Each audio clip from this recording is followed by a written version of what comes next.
Ini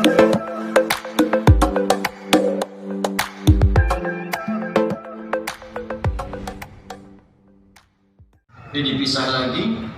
1, 2. Ya, harfun nida, huruf untuk memanggil, tapi sangat fleksibel. Di dalam ilmu nahwu setidaknya ada 14 huruf nida. Ada a, ada ya, ada aya, ada wa, dan seterusnya. Tapi ya, itu huruf yang paling fleksibel karena mencakup semua fungsi panggilan. Ini bisa digunakan untuk memanggil yang dekat, nidaul qarib. Ada misalnya yang depan saya namanya Ahmad, saya panggil ya Ahmad, dekat. Ada yang menengah namanya Muhammad, misalnya saya panggil ya Muhammad. Ada yang jauh namanya Mahmud, misalnya ya Sayyid Mahmud, jauh. Jadi mau kita panggil yang dekat, panggil yang menengah, panggil yang jauh. Bahkan boleh digunakan untuk meminta tolong. Anda ada kesulitan tertentu, ada apa? Ya ayyuhan nas, inna khalaqnakum min dzakarin wa untha wa ja'alnakum syu'uban wa qabaila lita'arafu. Inna akramakum 'indallahi atqakum. Kata Allah, hei semua manusia tanpa kecuali, yang dekat, yang menengah, yang jauh. Aku ingatkan, tancapkan ini dalam jiwamu, jangan sampai engkau goyah. Yakinkan pada dirimu, aku ciptakan dengan sempurna, penciptaan dengan begitu istimewa dan dahsyat. Manusia terdiri dari laki-laki dan perempuan. Mungkin beda tempat tinggal, beda suku, beda keadaan, tapi jadikan perbedaan itu untuk saling mengenal satu dengan yang lainnya. Arafa, tahu. Arafa, saling tahu. Ta'arafa, ta'nya menunjuk pada usaha. Berusaha untuk saling mengenal. Kalau Anda tinggal di satu tempat bertetangga, usahakan kenali siapa tetangga Anda. Kalau Anda masuk di kantor bekerja di pegawai baru, usahakan mengenal siapa teman Anda, siapa yang ada di kantor itu. Apalagi ketika Anda muncul dalam suasana ibadah seperti di masjid, makanya disebut dengan jamaah. Dari kata al-jam'u, sifatnya tambah tak, disebut dengan jum'ah. Tiap pekan kita hadir. Di Jumat itu punya 3 arti, jamaah punya 3 arti, bukan cuma kumpul. Kalau cuma kumpul, jangankan di masjid, di alun-alun bisa kumpul, di pasar bisa kumpul, bahkan ada orang kumpul sampai di tempat maksiat, kumpul bubar. Tapi jamaah punya arti setidaknya 3. 1, datang, berkumpul banyak. 2, kenali siapa yang datang. 3, lihat sinergi, apa yang mampu disinergikan dengan orang-orang yang datang itu. Anda duduk, kenali siapa samping Anda, kanan, kiri, depan, belakang. Setelah itu kenalan, sinergi. Mungkin ada yang kurang punya pekerjaan dan datang punya lapangan pekerjaan. Yang sakit tak bisa ke dokter, ternyata yang hadir dokter dalam jamaah. Ada dosen ketemu dengan mahasiswa, ada bisa konsultasi. Kalau ini dipraktekkan, Allahu Akbar, dahsyat. Akan berbeda perasaan kita dalam kehidupan. Dan ini yang terjadi di masa Nabi. Dalam pencarian ini kata Allah, kalau Anda ingin cari siapa yang terbaik yang bisa Anda percaya, jadi waliyun, auliyaun, teman akrab terbaik, tempat curhat, ngobrol, kasih solusi, maka cirinya kata Allah, inna akramakum. Di antara sekian banyak manusia itu ada satu yang akrab. Ada karimun, ada akrab, beda. Karim mulia, bagus, istimewa. Akram ismu tafdil, lebih mulia, lebih bagus, lebih baik. Di antara sekian manusia yang aku ciptakan mulia itu, ada golongan yang lebih mulia dibanding mereka itu. Yang kalau berteman dengan Anda akan beruntung. Menatapnya, hati Anda bisa tenang. Mendengar nasihat-nasihatnya, hati Anda bisa lapang. Berjalan dengannya, tidak ada keraguan. Dan yang paling dahsyat, teman ini bahkan mengarahkan Anda untuk mendapatkan ridha Allah Subhanahu wa ta'ala. Siapa orang ini? Inna akramakum indallahi. Di antara sekian banyak orang ini, maka yang paling mulia itu kata Allah, indallahi. Teman-teman di bawah kurang mulia, kita hapus dulu. Yang ini maksudnya bukan ini. Silakan. Semoga Allah memuliakan Anda.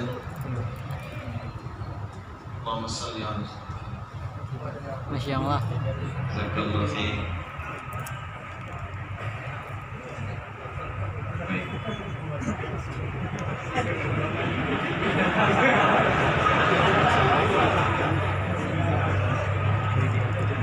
Insyaallah.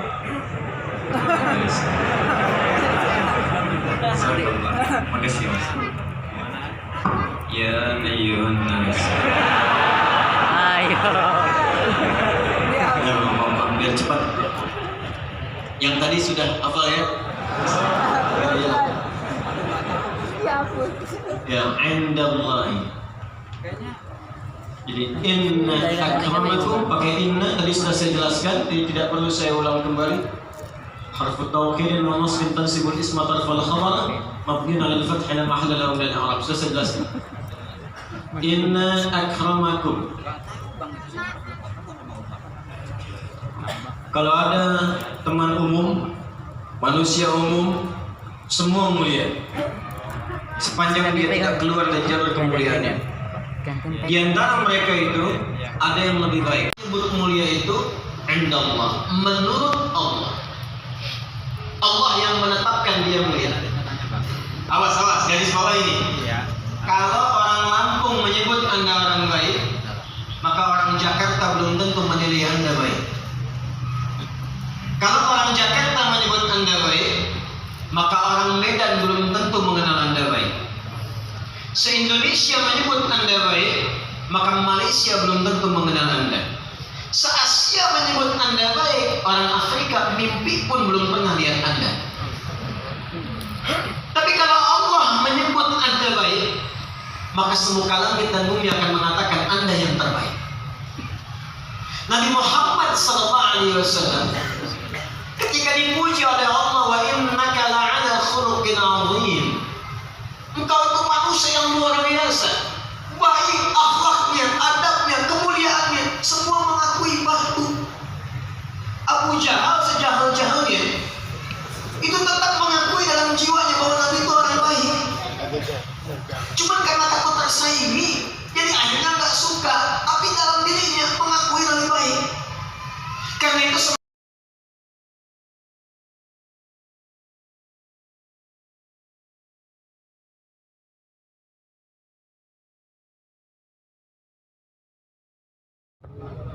poin. Sekarang lihat sini. Siapa orang baik menurut Allah ini? Inna akramakum 'indallahi atqakum. Atqakum. Allahu Akbar. Orang yang paling takwa di antara manusia. Di ukuran kebaikan dari Allah itu bukan terletak pada kekayaan, Pak. Kalau ukurannya pada kekayaan, saya yakin demi Allah, Qarun orang paling mulia di muka bumi. Cuman kalau letaknya bukan pada kekayaan, maka Qarun tidak mulia. Tapi nestapa bahkan diungkap dalam Al-Quran. Kaya, sombong iya, pamer iya, boya-boya hatam.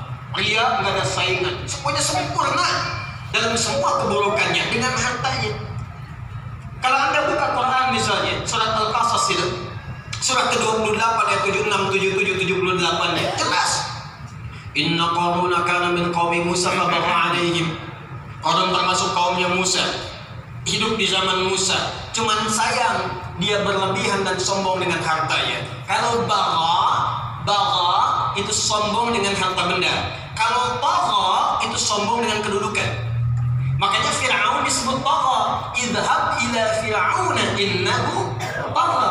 Tapi kalau bagha pakai harta, Qarun bagha. Inna Qaruna kana min qaumi Musa fa bagha 'alaihi.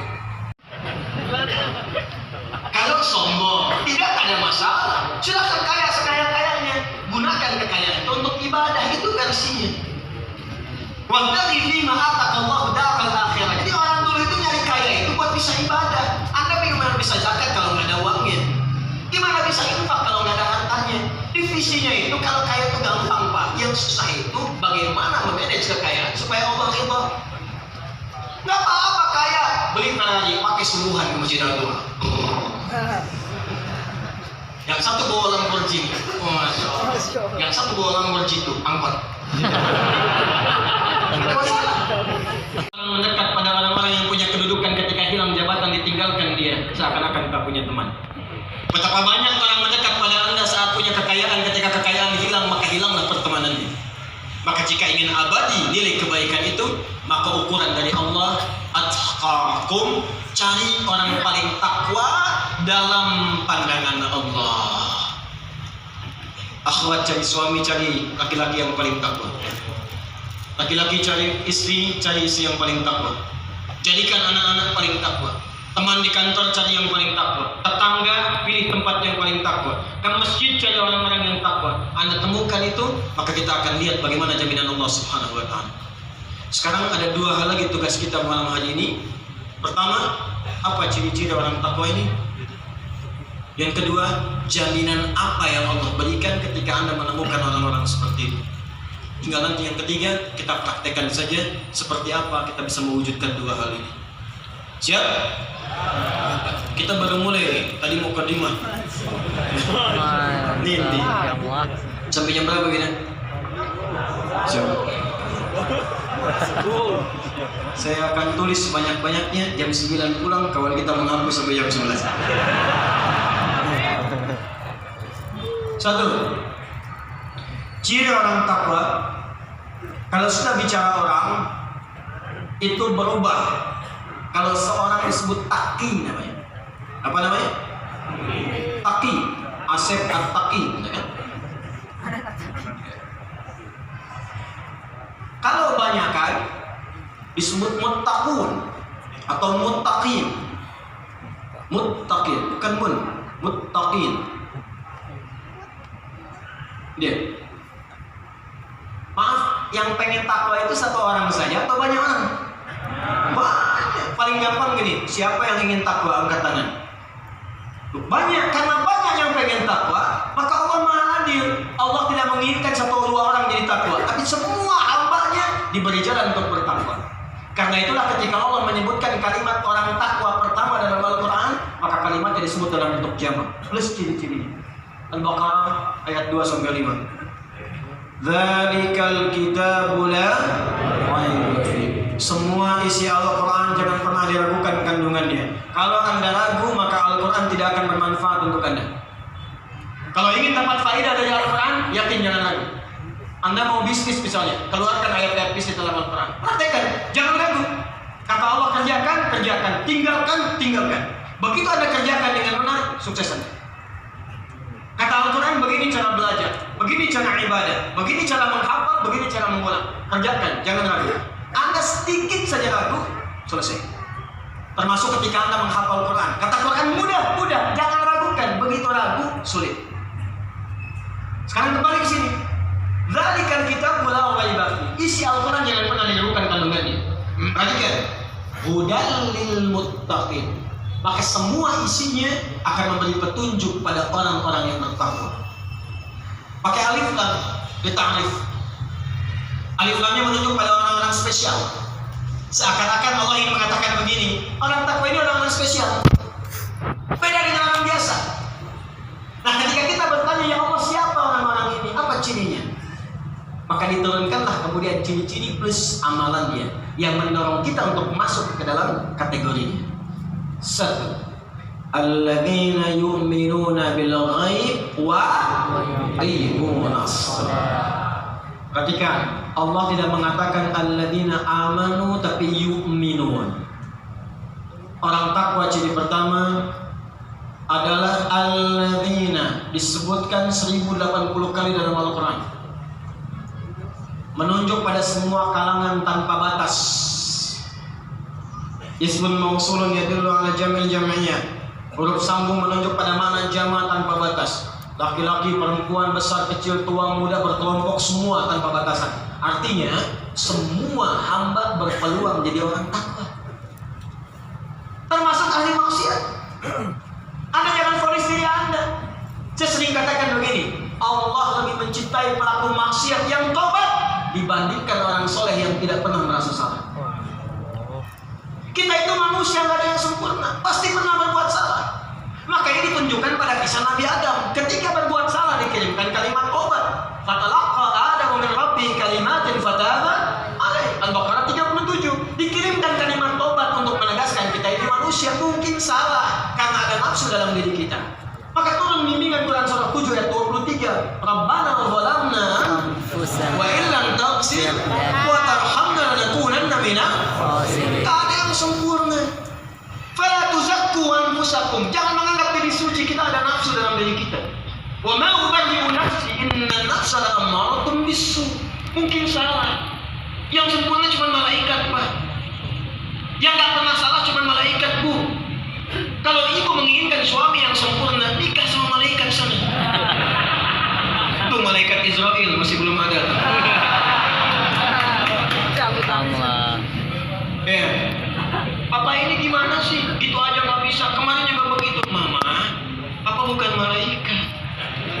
Mama juga bukan setan kan? Setan nggak kenal benar, malaikat nggak kenal salah. Kita manusia pasti pernah salah. Dan Allah kasih kesempatan.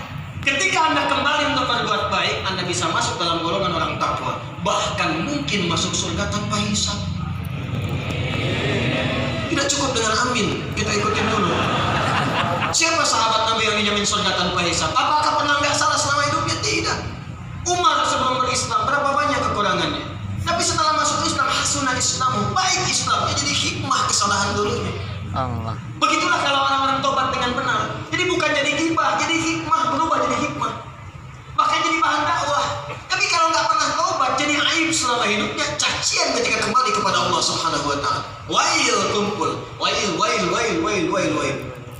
Itu poinnya. Jadi ini spesial. Jadi kalau Allah sudah membuka setiap orang untuk jadi takwa, andanya tidak masuk berarti bukan Allah yang salah, Anda yang nggak pengen. Allah sudah buka, Anda nggak ambil, bukan Allah yang salah. Masjid Ad-Du'a menyediakan snack untuk jamaah, bisa. Sudah dibagikan, masing-masing dapat kuota, jatah 1. Udah dibagi, Anda nggak mau ngambil, lapar, keluar dari masjid pingsan. Saya tanya, yang salah masjidnya atau orangnya? Orangnya. Dari pihak masjid sudah ngasih, dia nggak ngambil. Jangan salahkan masjid. Jangan ngaji lagi di Al-Dumah, bisa pingsan. Anda yang keliru. Jadi kalau Anda berbuat keliru, jangan salahkan Allahnya. Ya Allah, kenapa Engkau berlakukan aku begini? Anda yang keliru. Masuk dalam bagian ini. Pertama, alladzina yu'minun. Ini alladzina yu'minun bil ghaib. Ghaib. Lihat sini. Pertama ada ya. Rumus cepat ya, rumus cepat. Setiap menemukan 4 huruf disingkat dengan Anita. Yang lihat ke atas, lihat sini. Anita. 1 hamzah, 2 nun, 3 ya, 4 ta. Anita, hamzah, nun, ya, ta. Singkat apa? Anita. Maka ini disebut fi'il mudhari. Kalau dalam bahasa Inggris maknanya 3. Present, continuous, future. Ya. Sekarang terus berlangsung sampai kapanpun. Future. Ini cek di sini. Yu'minun dari kata amana. Awal katanya ada salah satu huruf dari 4 ini? Ada. Apa itu? Ya. Pokoknya kalau ada hamzah, nun, ya atau ta, pasti maknanya sekarang terus sampai kapanpun. Nah, orang ini kalau ujungnya ditambah waw dan nun, menunjuk banyak. Jamak banyak, bukan 1-2 orang.